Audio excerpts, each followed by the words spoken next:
بسم الله ساعد لا سعتان قفك بني آدم كاه أو إلهي أبو ري مش وقص الرئيس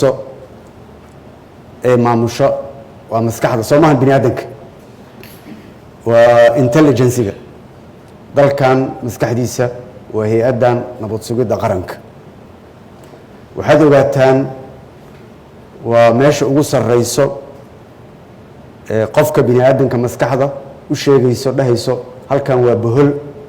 halkan waa meel wanaagsan halkan biyo yaalo halkan daba ka shidan iska jir ama aad saa darteed waxaad ogaataan hay'adda nabad sugidda qaranka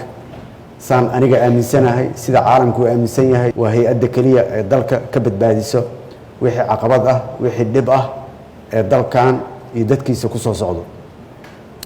anigana ka ra'iisul wasaare ahaan waxaan idin sheegayaa inaan mar kasto maalin kasto habeen kasto aan ku waabariisto kuna seexdo hay'addan inay tahay hay'adda ugu wanaagsan ugana garashada badan ugana taxadirka badan marka waxaa idin sheegayaa habeen iyo dharaar inaan idin garab taagannahay madaxweynaha ugu horeeyo anigana aan ku xigo wasiiradana ay ku xigaan taliyaha iyo taliyaasha kalena ay ku xigaan saa ku seexda kuna soo toosa waxaan idin farayaa mar koowaad iyo mar labaad iyo mar saddexaad inaad feejignaanta iyo soo jeedka aad badisaan dalkan idinka ayuu idinku jiifaa idinku idinku seexanayaa subaxina nabadda aad sheegtaan oo aad ka shaqaysaan ayuu ku soo toosayaa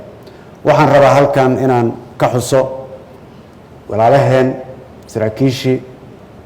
shaqaalihii ku naf waayey halgankan dheer ee waddankan lagu soo islaaxinayay lagula dagaalamayay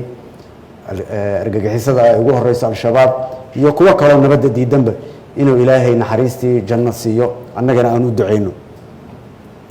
waxaan kaloo rabaa inaan idin sheego waa la socda waa hay'adda kaliya oo dhaqaale isaga aruuriso koodii dhaawacma koodii dhinta koodii wax soo gaaro aniga saacaddaas wixii ka dambeeyo qoondadana waa la igu darayaa aaway injineer Cabbaas waxaan rabaa bil kasto in aan qayb ka noqdo bixintaas xitaa aan isku dayo in 6 bilood ama hal sanad soo socdo dhan aan iska hormariyo waxaan rabaa in laga sii wanaajiyo waxaan rabaa xilli doorasho lagu jiraa oo carqalado iyo howlo iyo dhib ayaa argagixisada iyo nabadiidka ay ku hayaan dadka Soomaaliyeed in laga hortago aad feejignaataan aad laba laabtaan waxaan rabaa halkan inaan ka sheego in kiiska ikraan oo weli noo taagan yahay aan rabo maanta inaan ku wareejiyo xeer ilaaliyaha maxkamadda ciidamada qalabka sido waxaan rabaa in hay'addaas oo niisa ay la shaqayso si dhow hufnaan ay ula shaqayso xeer ilaaliyaha maxkamadda ciidamada qalabka sido waqti kasto iyo goor kasta in ilbaabaha loo furo mid kasto iyo qof kasto idin ka mid ah gabar haday tahay iyo wiil haday tahayna si dhow aad ula shaqaysaan maxaa yeelay qof kasto idin ka mid ah cadaaladaas ayuu annaga dhan nooga baahan yahay Soomaa idinkana saas ayaan idinkaga baahanay in la shaqaysaan waxaan farayaa wasiirka waxaan farayaa taliyaha dhammaan inay la shaqeeyaan iyo dhammaan saraakiisha kala duwan ee hadda niis waxaan ilaahay idinkaga baryayaa inuu howlaha dalka oo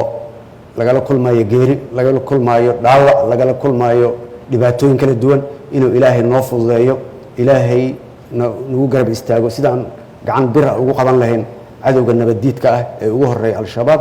iyo kuwa garabka siinaya Soomaa